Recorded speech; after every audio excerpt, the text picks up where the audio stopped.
I love this hoodie. It's Converse. Sometimes I find clothing I love so much, and I just want to cut it up and make patterns so I can make 1,000 of these things. I have a couple hats like that. This one hat I've had for years and years and years. I still remember where I got it. I got it at a thrift store in Lawrence, Kansas. If I twirl it up, it looks like a bishop's cap. If I just leave it on my head, it looks like a mushroom. It's striped and beautiful. One time I got tasered, and I said, "My hat, my hat, my hat, my hat." As they put me in the paddy wagon, they were looking at the hat like, "Is there something going on with his hat? Why is he so interested in this hat?" Uh, that was the craziest time. It was the new moon of Aries, and I had just taken a bath. I had just washed all my bedding. I was finally broken up with my girlfriend totally, and the Lawrence, Kansas Jayhawks had just won the second to the last game in the Final Four, and they were going to the championships, and they won it with a 3-point shot in the last second. And anybody who knows Lawrence, Kansas knows they love basketball. They love the Jayhawks. And so the police knew it was going to happen. They knew that the downtown was just going to erupt with people. And that's the kind of thing, you can't schedule. I was ready to go to bed. I was ready just to hang out and go to bed. But I said to myself, well, I got to see it. I've got to see downtown just ridiculous. So I was brewing beer at the time, so I grabbed a beer that had a reclosable top, but it was brand new, unopened. And I was using those for brewing, for storing the brewed beer. Anyway, I had a new one, and I said, I'm just going to go downtown, sit on a rooftop, look at the funny people, and go home. So I get down there, and I go to climb up on the roof, and somebody had, well, I know who it was. It was the guy who had put the house on top of the building. He put a bunch of Vaseline on this concrete ledge, which is kind of funny because I think it was the baby powder scent, which correlates with this story another friend of mine told me one time a long time ago. But in any case, I said, well, I'll just go sit on a planter down on the street and then go home. No problem. So I go down there, and I walk up to the corner where, like I say, it was a sea of people, a bunch of people. And there was officers there, but everyone was drinking, so I didn't think much of it. I walk up, and my beer at this point was still unopened. And I look at the officer, and I salute him with a beer, hey, and I go to open it up, and he says, "Give it here." And I really thought he was just making a dumb joke because everybody was drinking. And I said, I kind of forced a laugh. "No, I'm serious. You got to give that to me." He was just acting weird.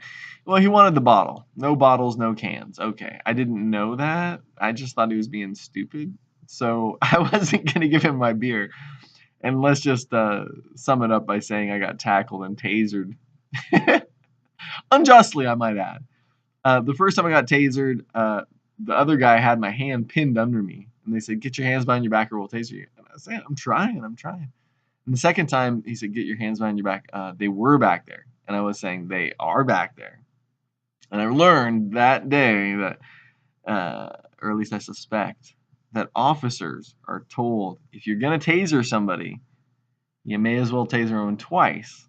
Because if you taser them once, well, maybe you were making a mistake. But if you taser them twice, clearly they were unruly, out of line, and deserved it. Well, whether I deserved it or not, I don't know. I don't think so. Kind of makes a good story, but it ruined most of my year. It wasn't until September that I went to the court and got it taken care of. I ended up at the DA picked it up.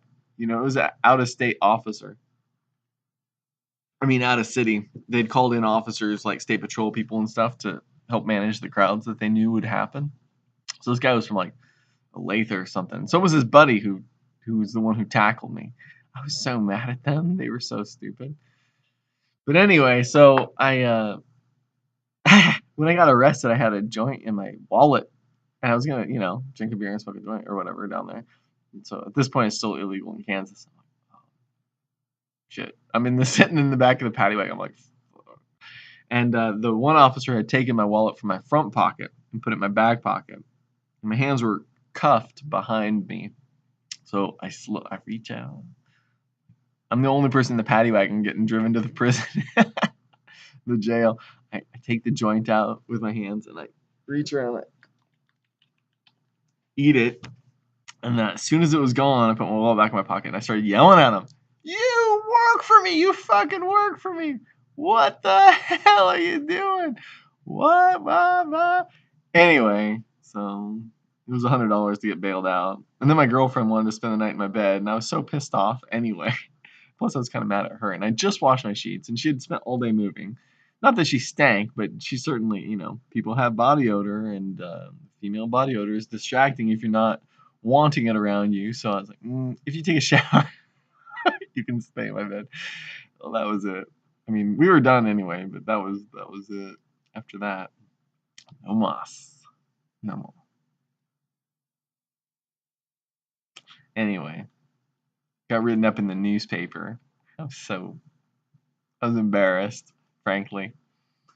If I had a good witness, I could have sued for at least $100,000 or something, because my hands were literally pinned underneath me while they were saying, get your hands behind your back. And the second time, or one of them was, the second time, my hands were back there. And I was even saying, they are back there. Dude was so rude. It was all I could do not to curse the man. I've sworn off curses in this life, but still there's this desire for justice that we have.